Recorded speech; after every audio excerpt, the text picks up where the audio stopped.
One day I'm gonna be everything I wanna be. I don't let it get the most of me. One day I'm gonna be free. I wanna be everything I'm gonna be. My future right in front of me. One day I'm gonna be free. I wanna be free. So let me be free.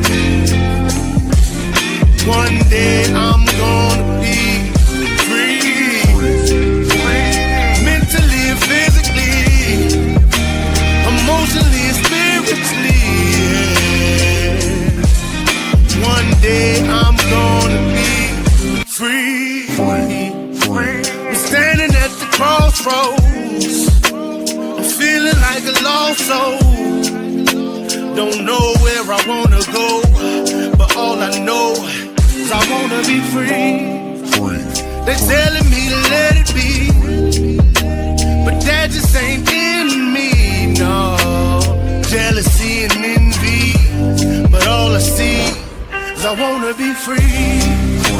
See everything I wanna be, exactly what I'm gonna be.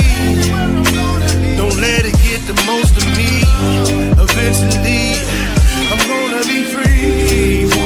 See everything I wanna be, exactly what I'm gonna be. Yeah. One day I'm gonna be free. I'm gonna be free. Let me be free. One day I'm gonna be free. Mentally and physically, emotionally and spiritually. Yeah. One day I'm gonna be free. I told them take their aim off me. Stop trying to get a name off me. If they would just let me be, I'm gonna be free. I told them take them chains off me and throw away the locks and keys. If they would just let me be, eventually I'm gonna be free.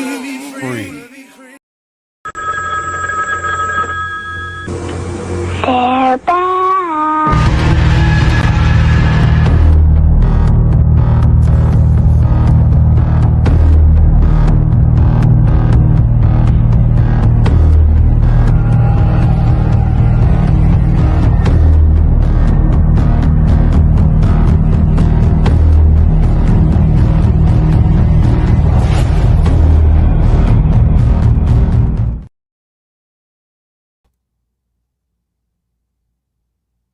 What's up, everyone? You got yourself muted, AB.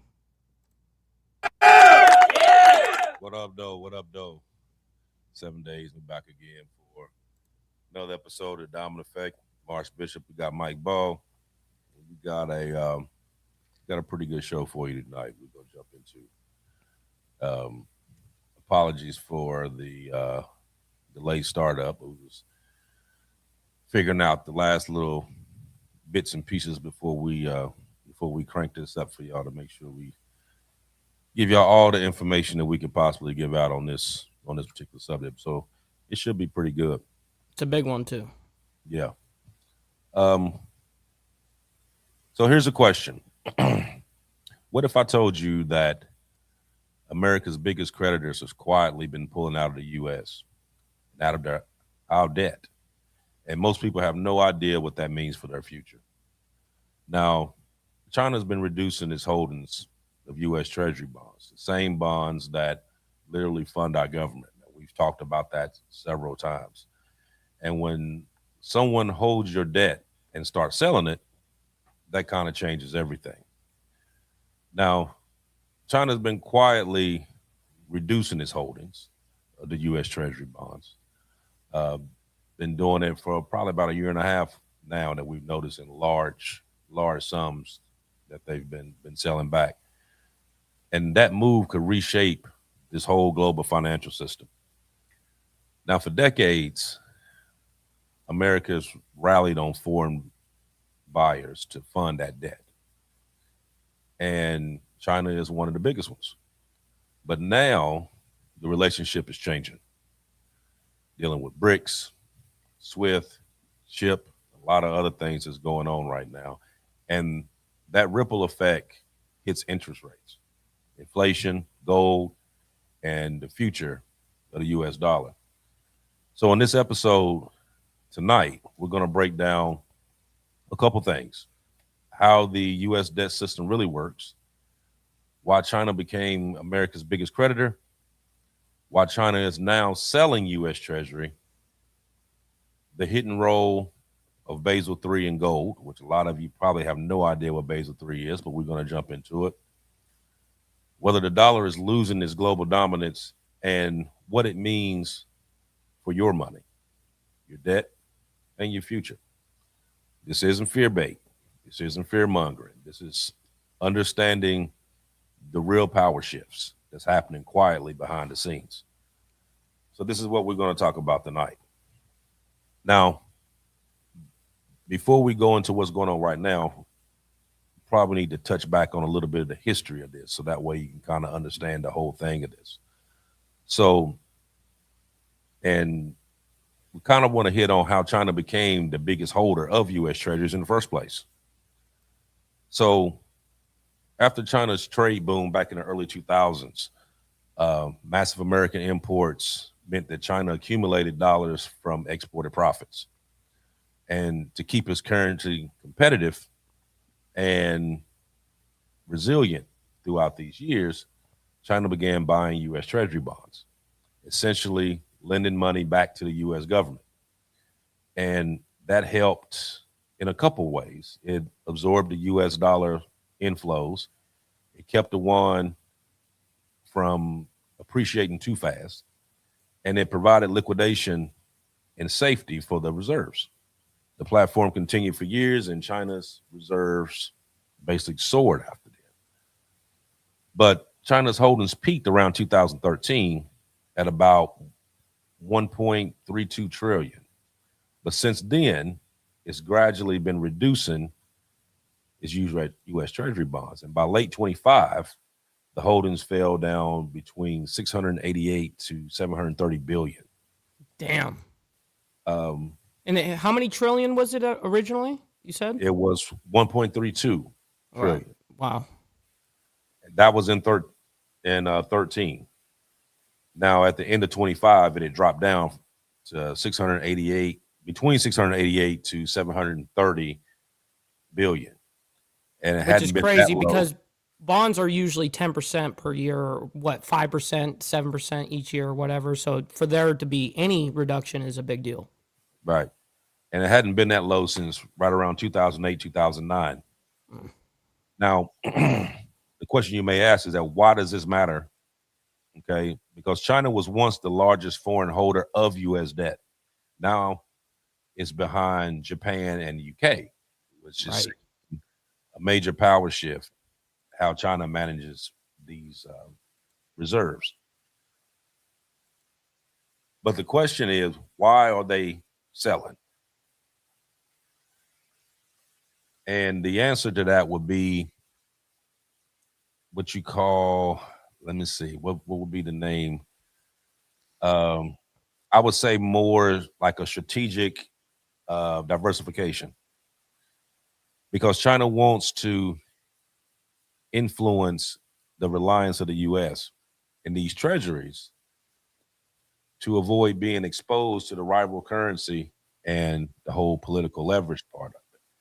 But the geopolitical tariffs, the sanctions, raise concern that the U.S. assets could be frozen in a crisis.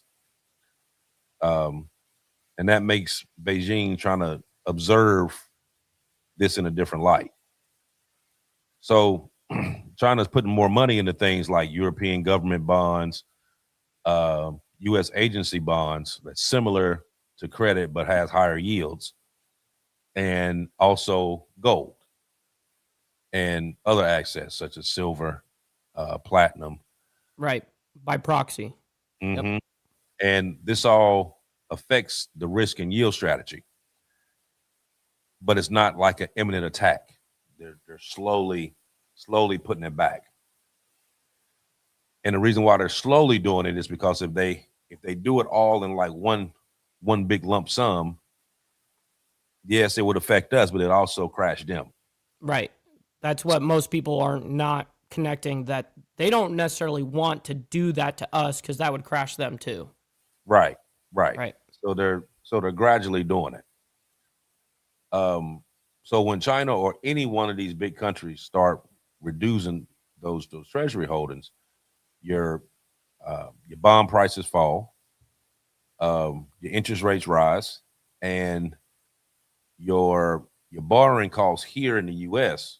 is going to increase.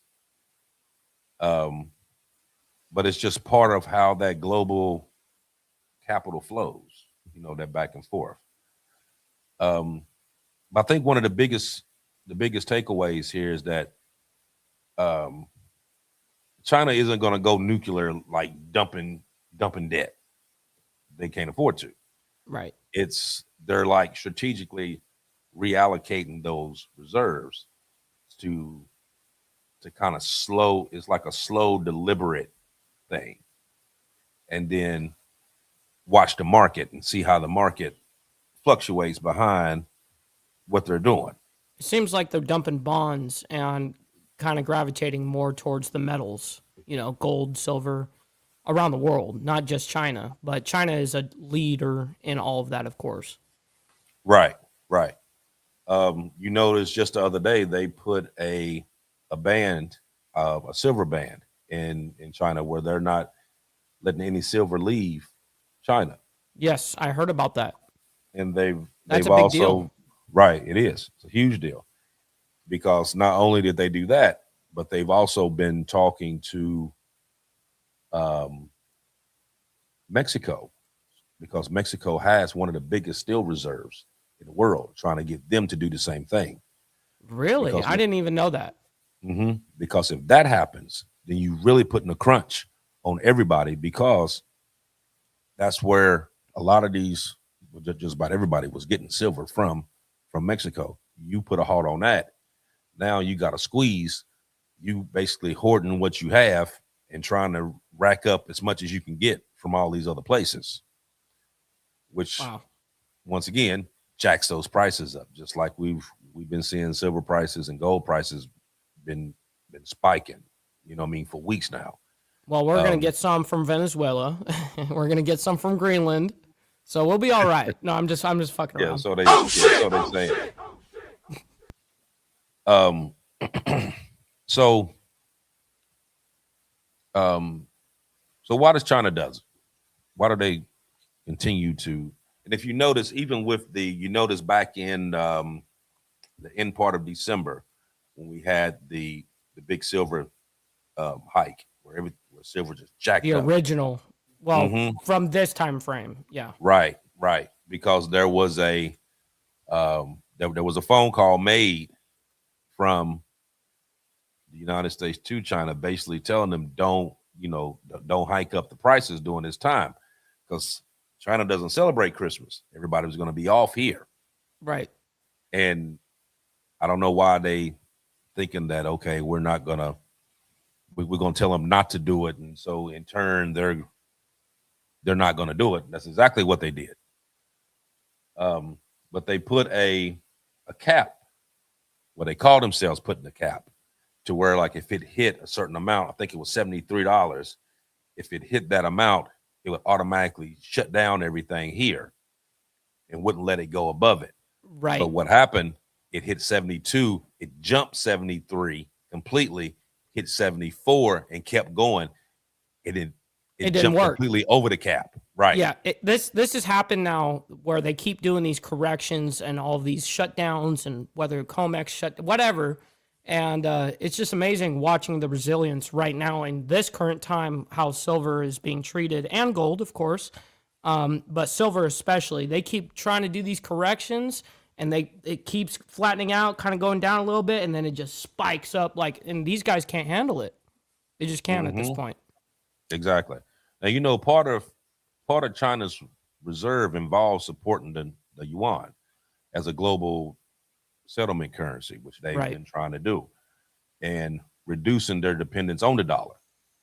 And that trend, known as that's where the whole de-dollarization term came from, it's been ongoing globally and not just in China.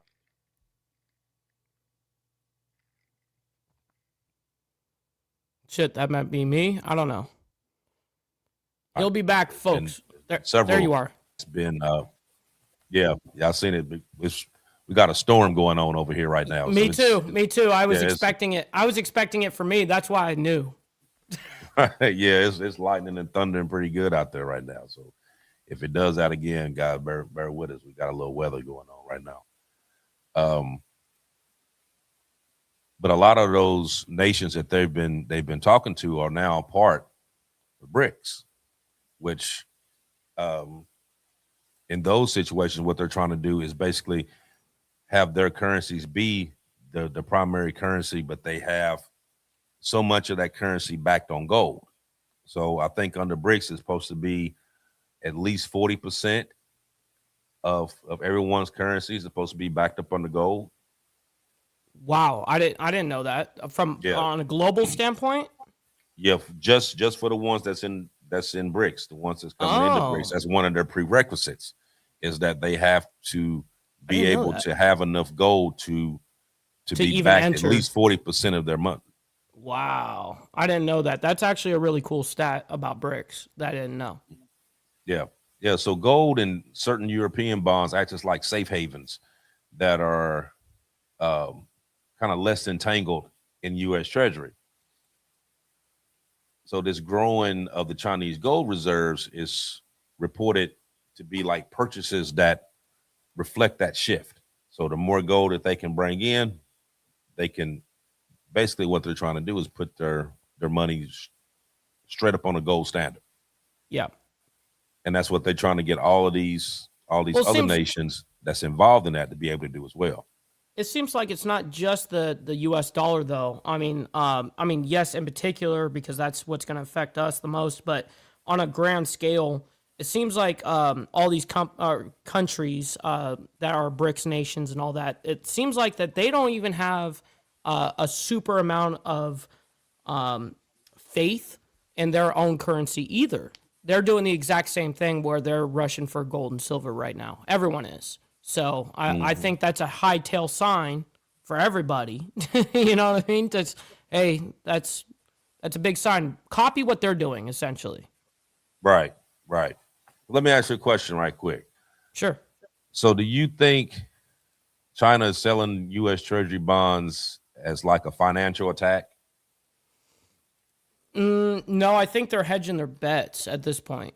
I think that they're looking at well, if you add up not just what the U.S. dollar is, but then you add up tariffs, you add up sanctions. Now, if you're using the U.S. dollar, you're limited to the way that the U.S. is going to allow you to use that dollar. So there's a lot of limitations to our dollar, essentially. And so I understand why they would be hedging their bets for a financial reason just alone. But they're, of course, going to need to be able to have a different subsect of money to be able to do the things that they want because the United States is not going to allow them. Exactly. So I'll just, I think it's more of like a slow strategic diversification. Yes. So they just slowly pull away, and then as they pulling away from this end, they're growing that end. Right. So you're gonna get that.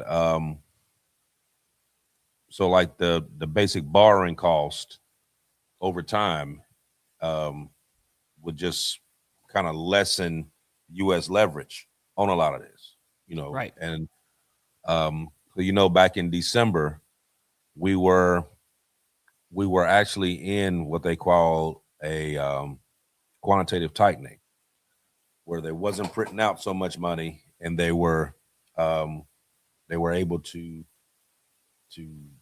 write off so many treasury yields and be able to. So it was less money being circulated, which made everything a little bit tighter. You know, But the interest rate. they tried to bring down interest, right? Well, not just interest, but just inflation in general, right? Right, right. So when you tighten it up and you're not putting out that much, you're not printing out that much money, then you can kind of manage it a little bit more. I mean, it still be hard to do though, based on the fact that you're trying to tighten this end, but you spend it on this end. You know, so are you really helping the situation? You're really not. Right. Um, but now I think as of December 10th, they moved from quantitative tightening to quantitative easing. Easing, Which correct. means right now they printing money like a motherfucker. You know what I mean? They printing it out of thin air. And by you doing that and putting all this extra money out, you're dropping down the actual value of the dollar. Well, I have a graph that I actually made this morning from January of 2025 to January of 2026, looking at the U.S. dollar purchasing power, gold and silver purchasing power, which is a gold line as well as a silver line, showing the differences. And here it is. Check it out. I'll bring down the banner real quick. As you guys can see, the blue line is the U.S. dollar, which is going down. It was reset. Everything reset at 0%. As you guys can see at the top there, baseline equals 0%. And the U.S. dollar is going down below zero, as you guys can see. And look at the purchasing power of gold, which is the gold line, and then silver, which is the green line. That's just telling you guys right there exactly the numbers that you guys should all be paying attention to at this point. Mm-hmm. Now, when we go, let me ask you this before we go any further, Sure. because I'm gonna jump over into this Basel III. So if China sells U.S. debt, why doesn't the U.S. just buy it back? Well, off the top of my head, just off of what I will answer on that is that they can just print unlimited money. Why would they buy anything back? Close, because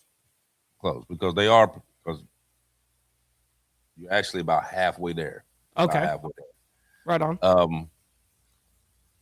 So the U.S. buys a massive amount of its own debt through the Federal Reserve.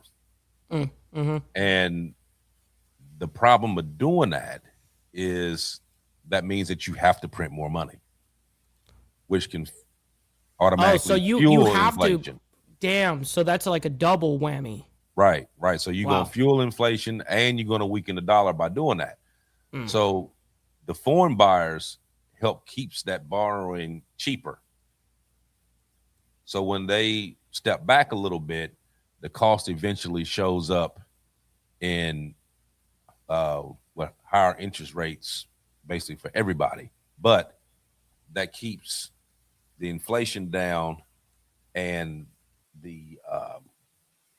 it keeps the dollar from weakening more if you get them to buy it instead of you having to turn around and buy it back. Which you're admitting that you lost that kind of situation, that position, which Right. is not a good. I understand.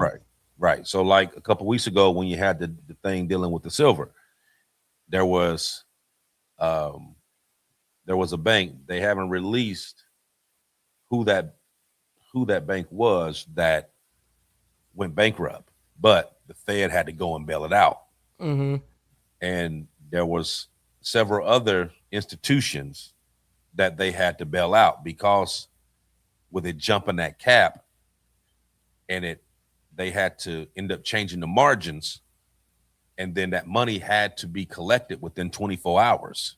See, it's crazy to me that they could do any of this without labeling the organization that is taking U.S. dollars. You know what I mean? I just don't understand how we can bail these companies out. Meanwhile, we're not being transparent with what companies are being bailed out. Mm-hmm. Crazy. Right. So we're going to talk about this Basel III. And I know that when I get to talking about this, a lot of people are not going to have a clue what it is I'm talking about. So I'm going to try to simplify this as much as possible, so that way everybody can understand exactly what it is this is, even because it's actually important.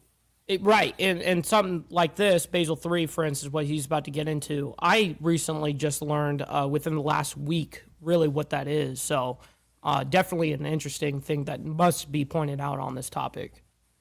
So we're going to jump into this Basel III, and like I said, I'm going to try to break this down as easy as possible. Throw out a couple analogies or whatever so you can understand exactly what this is. So imagine the global financial system is like a neighborhood of houses. And for years, the banks allowed you to build your house using cheap materials, cheap lumber, cheap roofing materials, whatever. Thin walls, weak foundations, because everyone assumed that the weather would stay calm and you didn't need the more expensive, high-priced Structure. stuff. So you use quarter-inch drywall instead of 3/4 inch or half-inch. You know what I mean? You could use 10-year shingles as opposed to getting 20-year shingles, stuff like that. Okay, being able to build these houses and make them and do it cheaper. On baseline, they can't really withstand shit though, right? Right. So back in 2008, that was proved wrong because the storm hit and all those houses collapsed.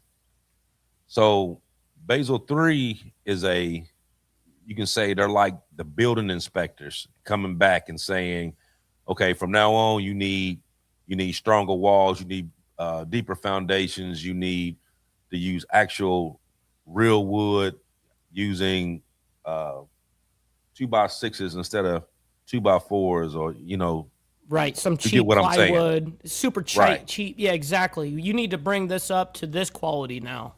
Right. Okay. So let's go with like your paper money, your paper access. That's like cardboard. And gold and silver are actual real reserves that are like concrete. Right. Okay. Right. Good analogy. Right. So the reason this matters now is because the inspectors, which is Basel III, they aren't just warning you, they're enforcing these rules because another storm is coming. Right, and the central banks are not signing for any of this up. They're actually, their opinion on any of this is irrelevant. And now this was forced from a different aspect of auditing, essentially. Right. So they basically like they're like the weatherman telling you that a storm is coming. Mm-hmm. And Big time. You got to prepare before the storm comes. Like hurricane comes, everybody board up your windows and seek higher shelter or leave town or whatever, because there's something coming. And that's basically what Basel III does. And it was born right after the 2008 crisis. It was like a regulatory overhaul designed to prevent these banks from collapsing. And they put in things like you had to have higher capital, more liquid and stable access, better stress buffers. That now this applied internationally to all the major banks, not All just of them. right, Right, all not the just the major United banks. States. Right, not just the U.S., everywhere. So so under the latest rules that they just put in place, and it actually went into effect Monday. Physical gold. That was a huge day for metals. Just got to point that out. Geeking. Right, because you notice gold and silver shot up right after they announced this. Big time. But when they announced it, you notice all the news sections didn't talk about this. It's now, not in their interest. Right. So like if you was like on a financial program or whatever, you heard them talk about it. But on actually on CNN, Fox, they didn't even talk Of about course this. not. Of course not. It works Um, against the banks. It works against the institutions. It works against everything, actually, because we work off of debt. We work off of interest, and gold and silver doesn't do that. So, yeah. so what they passed on Monday is that physical gold is officially treated as like a tier one high quality liquid asset, What does meaning it that could mean, be though? right, meaning it could be counted like cash in central bank reserves. Now that's big, that's huge, because it increases the attractiveness of real gold holdings in these Right. banks, and it reduces the incentive to hold dollar assets simply because they're liquid. You don't have to have that much dollars as long as you have the gold to back it up, Right. back And up what you have. now the way that they're classifying is what you're pointing out right now is with gold, though. Now there is no more like, hey, we've got this on paper. We've got promises. We've got this. We've got that. No, no, no. None of that handshake matters. It needs to be in your vault right now. That's all that matters. Right, What do you have right now? That's what matters. Do you hold it? right. If you don't hold it, you don't own it. Mm-hmm. Right. So by doing that, it pushed these global financial systems closer to having real hard access. You know what I mean? Having physical gold in their banks. Now, but Basel III also makes these securities and and paper gold less attractive compared to physical.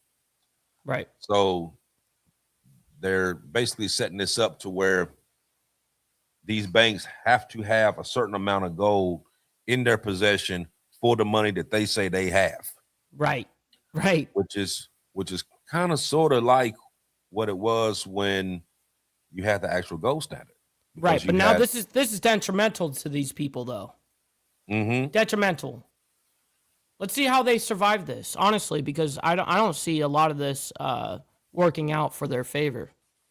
Now I'm just now hearing about this Basel III. I didn't even know it even existed until here recently. Same. But then come to find out, this has been going on back since '74. What? So they've Yeah. been working on Basel 1, Basel 2, Basel 3 kind of No, no, thing? Is no, that no. It's always been Basel III, Oh, really? but it's Interesting. I didn't been, know that. but it's actually been in existence dating back past right at 1974. So what was it, like a bill that they were trying to get passed or something? Like what how's that work, you know? No, what it was used to um to reshape bank balance sheets. Mm, So like the newest phase that they're doing now, it puts physical gold back into the regulatory spotlight in a way not seen since Nixon dropped off the gold standard, which basically right. what they're doing is bringing that gold standard back Interesting. without saying it's the gold standard. Without it actually being tied. Exactly. I understand. Real quick, I got to shout out. We got Department of Numismatics, Mr. Boulay, coming in. By the way, Alabama's finest, saying making precious metals great again for $10, man. I very much appreciate that. Absolutely, you know the deal. Well, we've been talking about that for months now. Yes, It's having what you can physically hold in your hand is gonna mean everything. yeah. Actually, the reason why I collect and stack myself now is actually because of you. You know what I mean? So I gotta tip my hat off to you for getting me involved. So I mean, someone like yourself is super super. You've been watching this because the banks, all the major institute, everything in the United States, for instance, and the world hate it because they don't work off of interest and debt. You know. And that's a threat. That's always going to be a threat. And I think people are finally waking up. People like me, my age range, my generation, the generation that's younger than me, I think they're a little bit ahead of the times because of shows like this. And I can't thank you guys enough that got the knowledge and don't gatekeep. It's awesome. Yeah, see, and another good thing about the gold that everybody likes is gold doesn't rely on another country's promise to pay, and it can't be frozen in sanctions. Right. So right. a trust and paper access, paper dollars, like I said, it slowly erodes. Gold becomes a neutral reserve. Because it's universal. It's not just the United States. Right. You know, it's not just our currency. This is a world currency. Right. And it's especially good for countries that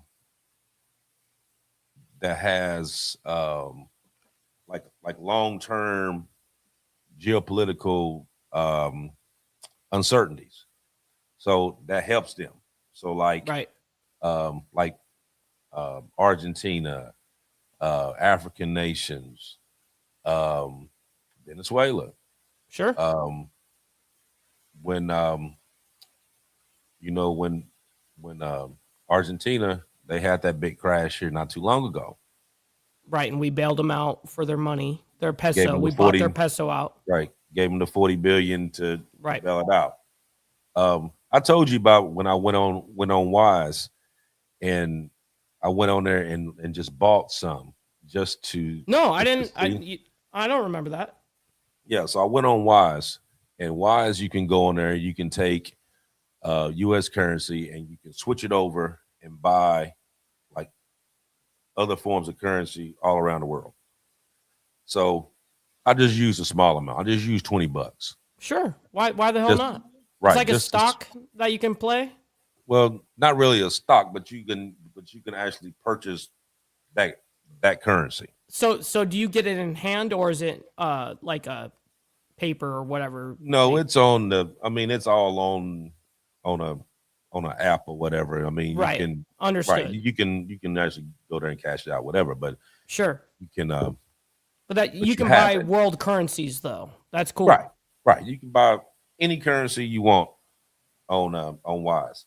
So I went on there and I spent $20. Now that $20 US ended up getting 28,614 pesos in Argentine. Wait, how many pesos? Over 28,000. Wow, for $20, man, that's so crazy. On $20, that's how far or how low it dropped. Right now, what's it worth now, though?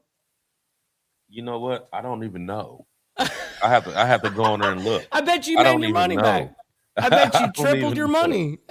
Yeah, I don't even know. I don't even know if that bailout even worked on that. I don't know. Yeah, you should go check that.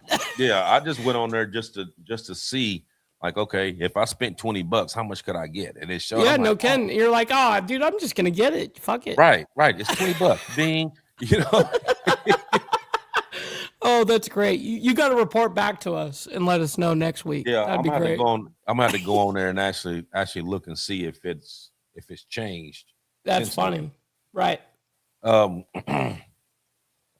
Okay, so we're going to talk about this Basel III, and we're going to talk about how it affects the global power as well as the dollar's role in that. So the dollar has a reserve status, and since World War II era, the U.S. dollar has been like the primary global currency. That role formalized under different systems and mainstreamed after Nixon ended the dollar and gold standard back in 71. But here's the trend behind that. The share of global reserves held in dollars has fallen over the decades. And a lot of these countries are diversifying into non-dollar assets, which is such as euro, gold, and silver, as part of their whole de-dollarization.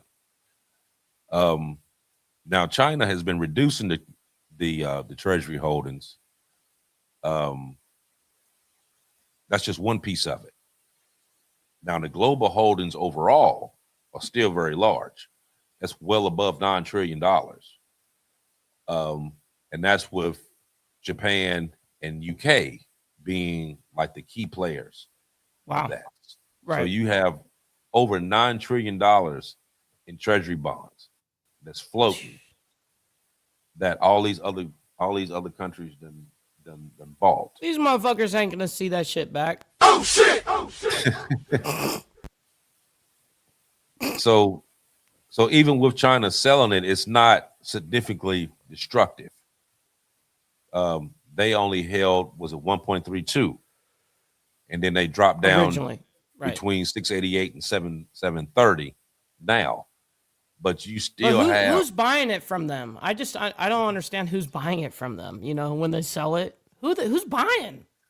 You know what? That's a good question. Like, who the hell's buying this shit? That's a good question. A lot of it when they're selling it, they don't sell it to, from what I've gathered on here, they don't necessarily sell it to other countries. They sell it back to you. Oh, so you are losing out every time when you buy it back, because now you're accepting defeat on that position again, like I said, and you're getting the double whammy of not only does inflation go up, but that's a bad position. Exactly. So you got to print out this money over here and give them this money here to buy back the debt that they had originally bought from you. Yeah, that's that whole back and forth thing. So when you lower these treasuries, it's gonna, like I said, it's gonna push the interest rates up, because the U.S. has to have a higher return in order to attract those buyers to come back again to continue to buy those in the future treasuries. Right. Right. So that's the problem that they have now. So that's why this whole Basel III kicks in, because now it's saying, okay, rule change. Every bank around the world now, you have to have a certain amount of gold to account for the money that you have in your bank. And that's it. So you can't go in there and say we have, like Citibank says, okay, we got $700 million. Well, you got to have $700 million in gold, or you do not have $700 million. But when you flip this script overnight for these banks, and they ain't got the position they claim they got, you break the system breaks. Well, I'm sure that it's not going to be the way they have this set up. I'm pretty sure, like, the rule may have went into effect, but I'm pretty sure that they're going to give all these banks time to be able to. Well, right now the big number is February 1st. Right. That's the big number right this second. And so if by February 1st and shit's implemented, to the point that they have to have the gold that backs the money, a lot of these banks are going to break. Right. And they're going to end up merging with other banks is what they're going to end up doing. Yeah, they're going to be consumed by other ones. Right. Mm-hmm. And hopefully we don't see a ton of corporate bailout or these were government bailouts. I really hope that we don't do that, because it's going to be a waste of money. I think we should let them fucking die out. Oh yeah, absolutely. It's I think with Basel, it basically, to make a long story short, it basically forces these banks to hold these gold assets. You know what I mean? Which technically just kind of just brings it right back into the gold standard without them actually saying we're going back to the gold standard. But it's making it global, not just in the US, not just in China. It's going to make it everywhere. So to make sure that these banks can actually survive that. You're gonna have a couple of different things going on. You're gonna have some liquidity freezes. You're gonna have some sanctions. You're gonna have crashes. But this could also lead to a war over Oh, gold. very easily, super easily. So I figured I'm glad. between I'm actually glad that you brought that up because that's something that I guess maybe I didn't think right away, but you're 100% right. yeah, because a lot of these countries are not gonna have that stockpile like that. Right. And that's kind of where a big bank take little bank. Remember I used, and that's gonna be their way of doing it. What I mean? You got all these smaller ones right here, and you got these big ones, and they're gonna just start swallowing up the small ones until you only have a couple major banks that's basically gonna run everything. So you cut out all the small ones, all the little small mom and pops, and all that. I mean, you're gonna cut all those little small banks out. The little banks that just in your town, but you don't see them nowhere else. You know what I mean? They're gonna wipe those out. Um, the But since it was going on back in '74, um, I When guess we got probably off the gold standard, right? right. But it was like they had it set up then, Wow. but it wasn't fully implemented everywhere until now. Right. And I wonder where that change happened and who decided like how that was going to all of a sudden be pushed and implemented like that. Good question. I'm Good question. I mean, this is what we see. This is exactly why we do what we do, chat. Like, no joke. This is what we do. We mean AB and all of us that are interested in digging for the truth. This is what we do. We ask questions, man. And this is how we figure it out. And this is how we bring up these shows by doing a whole bunch of research because this shit is fascinating.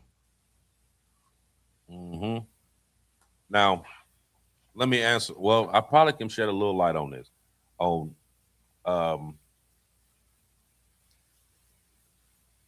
So I'll answer. So the question I'm gonna ask is actually it's not really a question. It will be more or less like why this affects U.S. Treasury without actually banning them.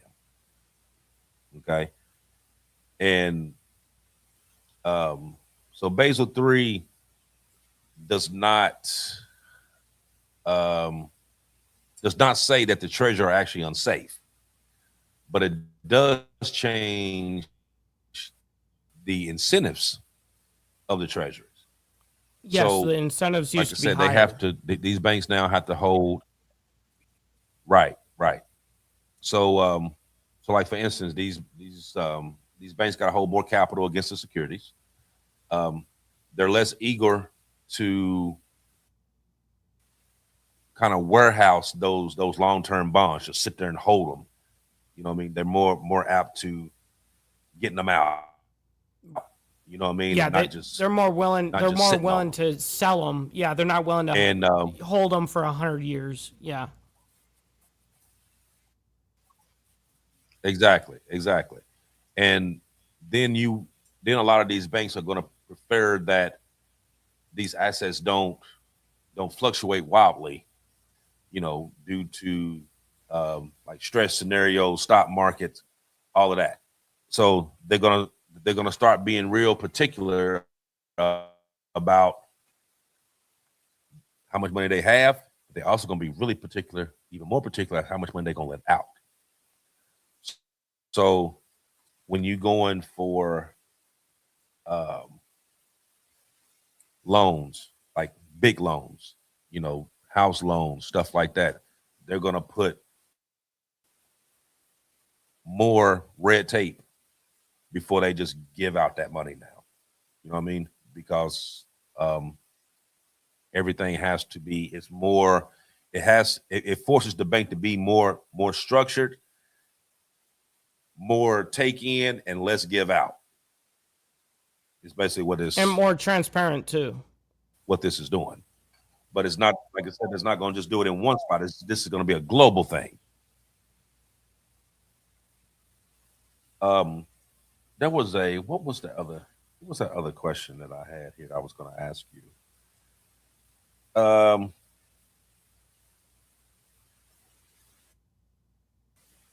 here you go.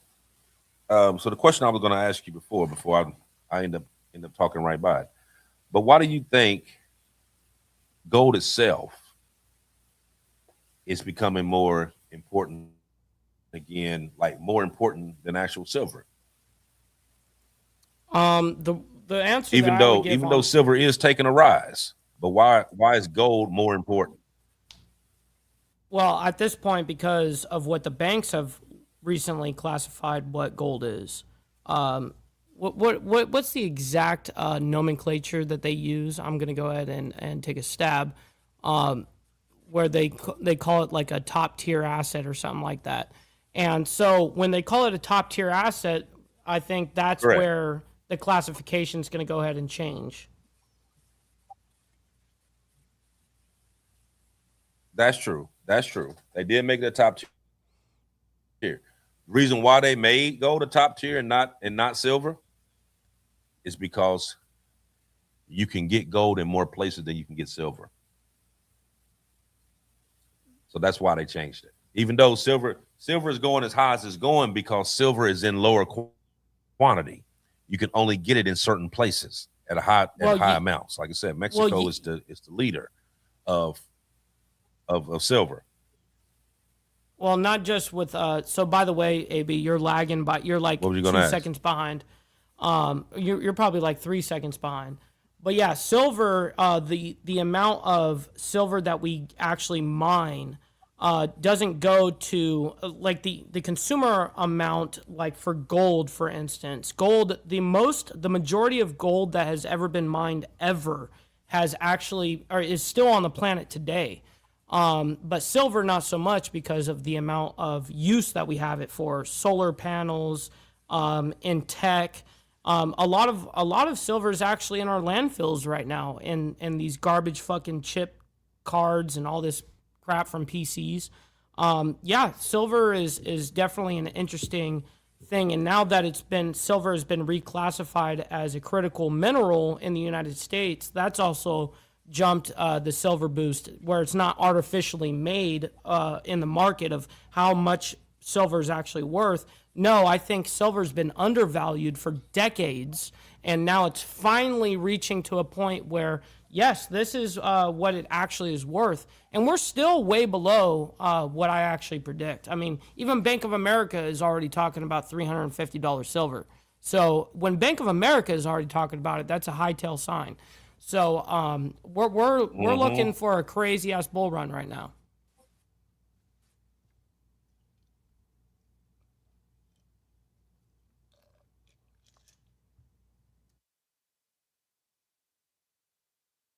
Shit, we're lagging. AB, you may want to leave the studio and come back. You may want to, because your internet's like out. But that's the way of the road. He's in the middle of a storm, ladies and gentlemen. So am I, actually, but not too bad. Uh-oh. Let's see. We got you again, I think. Yeah, this storm is getting crazy over here. Yeah, this storm is crazy over here. You're good now. Yeah, so we're gonna hurry up and get this done before I do it again. Yeah. I had seen them selling, like we've been buying silver and stuff by the ounce. And I actually seen a place that they were selling silver by the gram. Oh no, that's terrible. That's crazy. That's a bad sign. That's actually a bad sign. I actually bought one just to show. You see how small my God. that is? No way. Hold on. Let me full screen you, dude. That's insane. That is a gram of silver. That's, I mean, like I never thought. They're I never literally thought selling we'd see silver the by the day. gram. I Right. can't believe that shit. That's wild. Now, if you break this down by the gram, you use. I mean, What's the premium on that shit? It's not. Here's the thing: it's not really much by the gram, right? Just a few bucks. Wow. But I've seen on different sites that they were selling grams of silver for like $19 and $20 a gram. And people were buying it at 19, 20 bucks a gram. When technically this gram of silver is only worth probably about $3. Yes. Yes. Mm-hmm. You know, but A troy ounce is a lot more than right. what people think it is. But here's the thing: people aren't actually sitting there like, okay, how many grams to an ounce? Okay, 31.2, 31.1 in a right. troy ounce. So if you do your math, then you know, like, hey, y'all getting me. That's not how Yes. much this is worth. They So don't realize that. I'm sure there's a lot of scams. I mean, in the beginning of this crazy market, you're going to see a lot of these asshole companies taking advantage of people because they don't know how it breaks down. Right. But they're literally It's kind of going like out when the there weed buying man this- fucks you up. You know, the weed man fucks you up the very first time you buy because you don't understand how it breaks down. you know? I seen a thing the other day. There was a it's this one site I go on. They do like police auctions and stuff like that.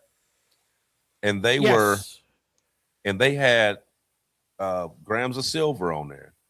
And like people were bidding on this gram of silver. And they were bidding 35, 40 bucks. I'm like, did you read that when it said gram? Did you realize what it's saying?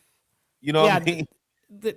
That's terrible. I didn't think that silver would ever be broken down into the gram. Now, when I saw gram as gold, I understand that to an extent, but I would still, at bare minimum, buy a tenth rather than, just a gram at the bare minimum of for me, at least in gold and understanding how premiums work as well.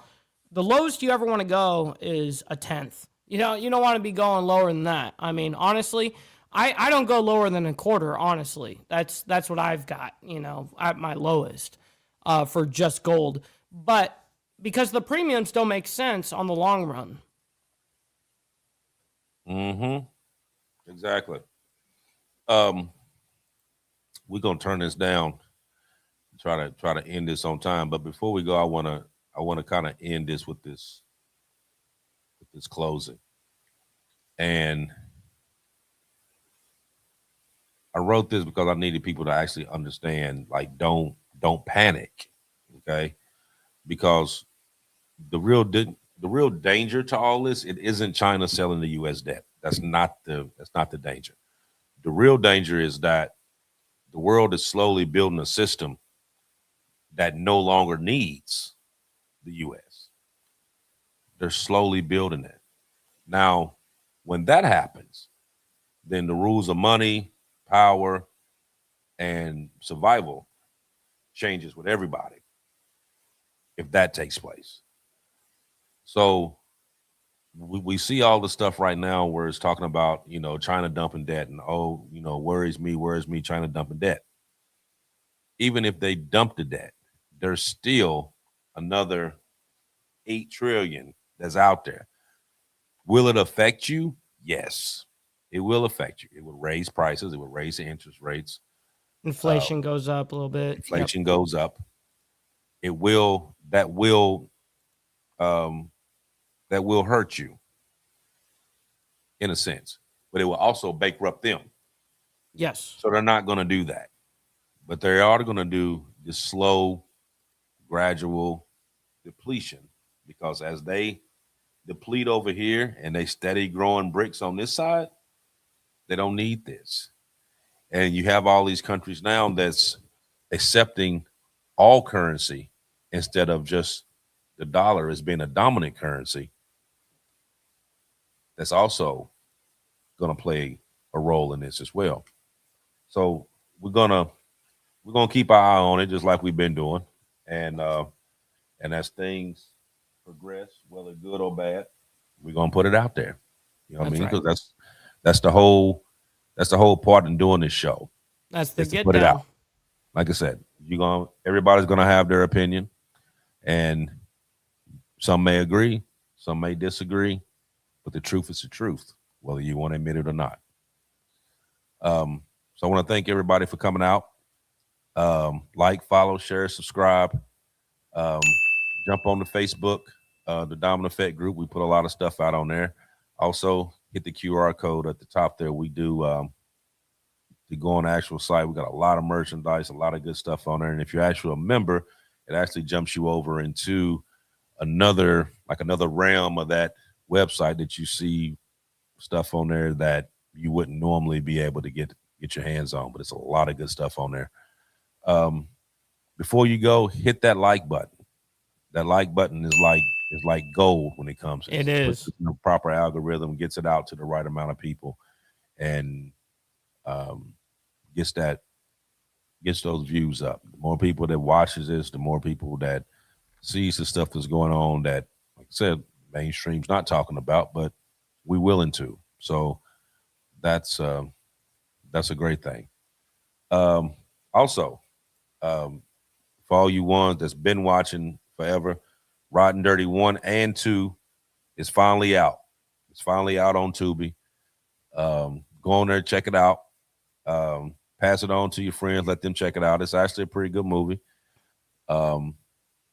We've been talking about it for a while now, about it actually coming out. And they put part 2 out before they put part 1, and it was all it was complicated. Right. But they finally got it together.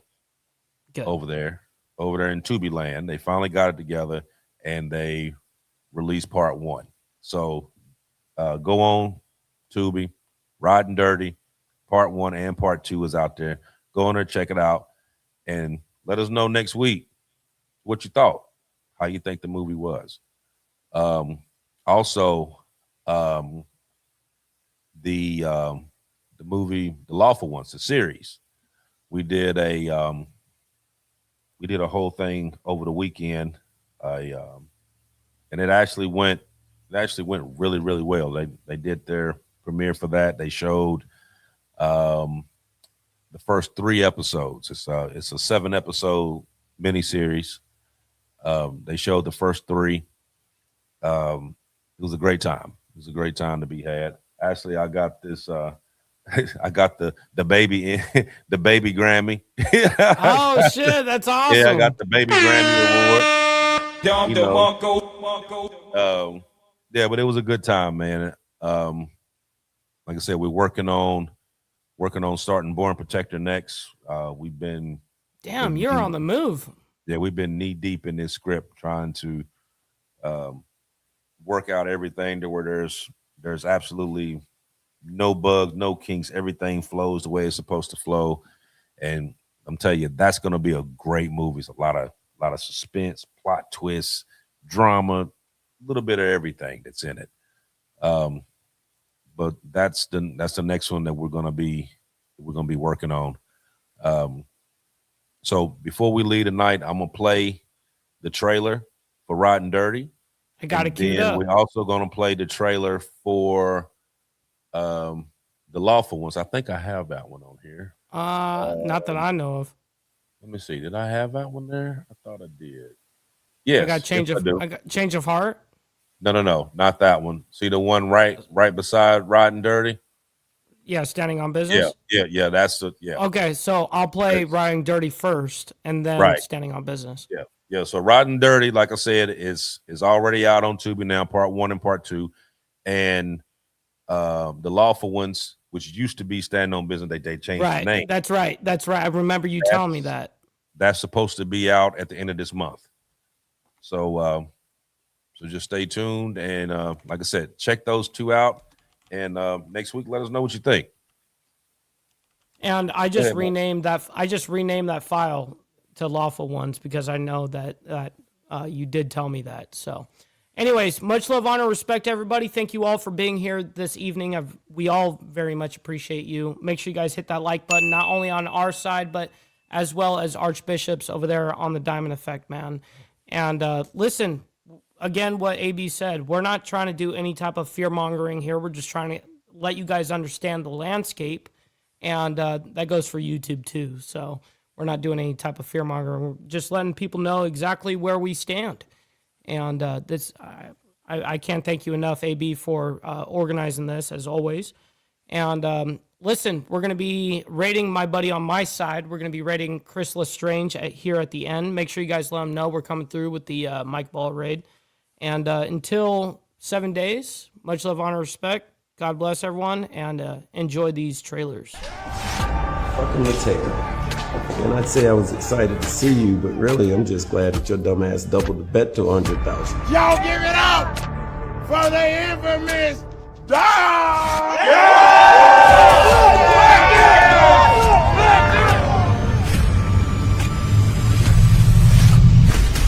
Hey man, we ready for this fight scene, man. What we doing? Shark! Two-Tone! TKO!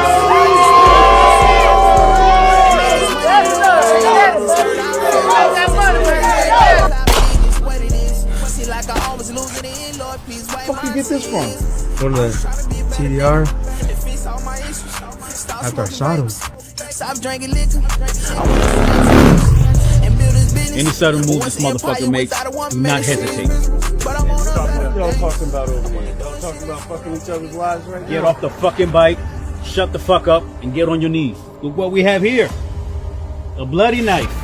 You got your brother at some safe house, ready for him to testify. Fuck. This gotta be handled. A fucking President B-Mac sitting in fucking jail. So what the fuck we doing about getting them out? What'd you say to me?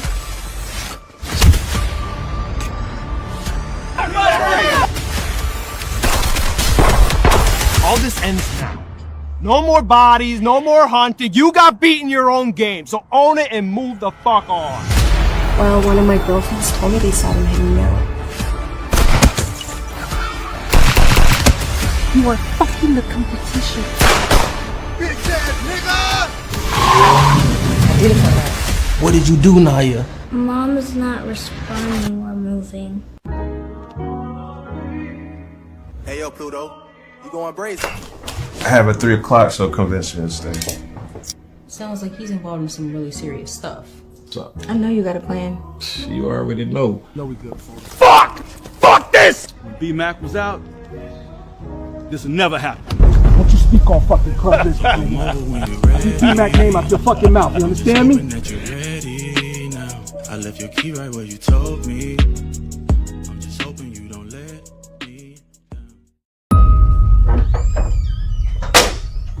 Morning, everyone.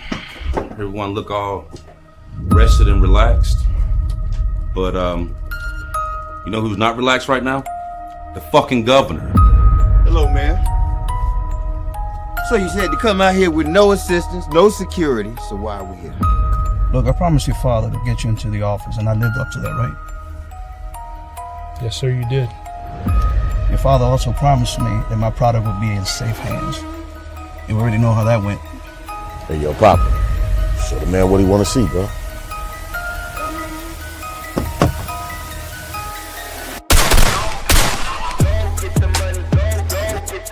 I don't think you understand what I'm saying. Get over here now! Get the fuck out! Get to the bed right now!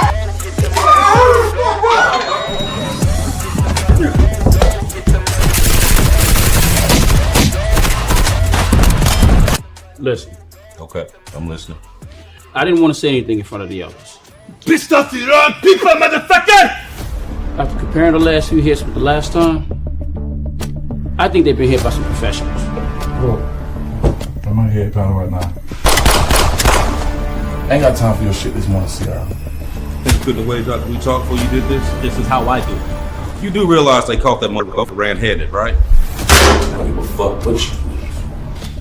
Good enough I came here to talk to you. Even without my rep being present, mama dad. What's in the bag? Fuck out of the car, Kelly. No! I said get the fuck out of the car. Nobody playing with your ass, man. Fuck you! Calm down. Calm the fuck Down. I don't know what's in his head. I need to cash in on one of those favors you owe me. Sir, I've been here for 18 years. I've never seen nothing like this.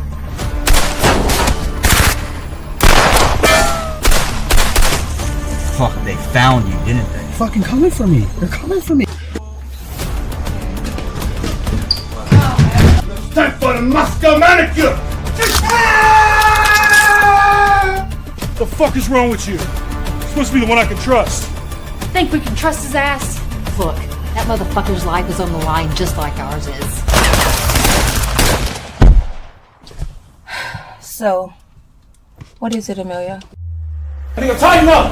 Hurry up! Nigga, this is a robbery! Man, bitch, help me! Look, Lieutenant.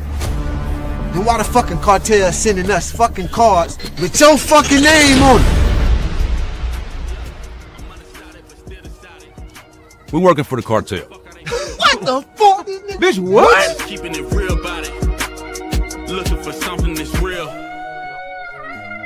You know, standing on business. Just keeping it real. Fuck.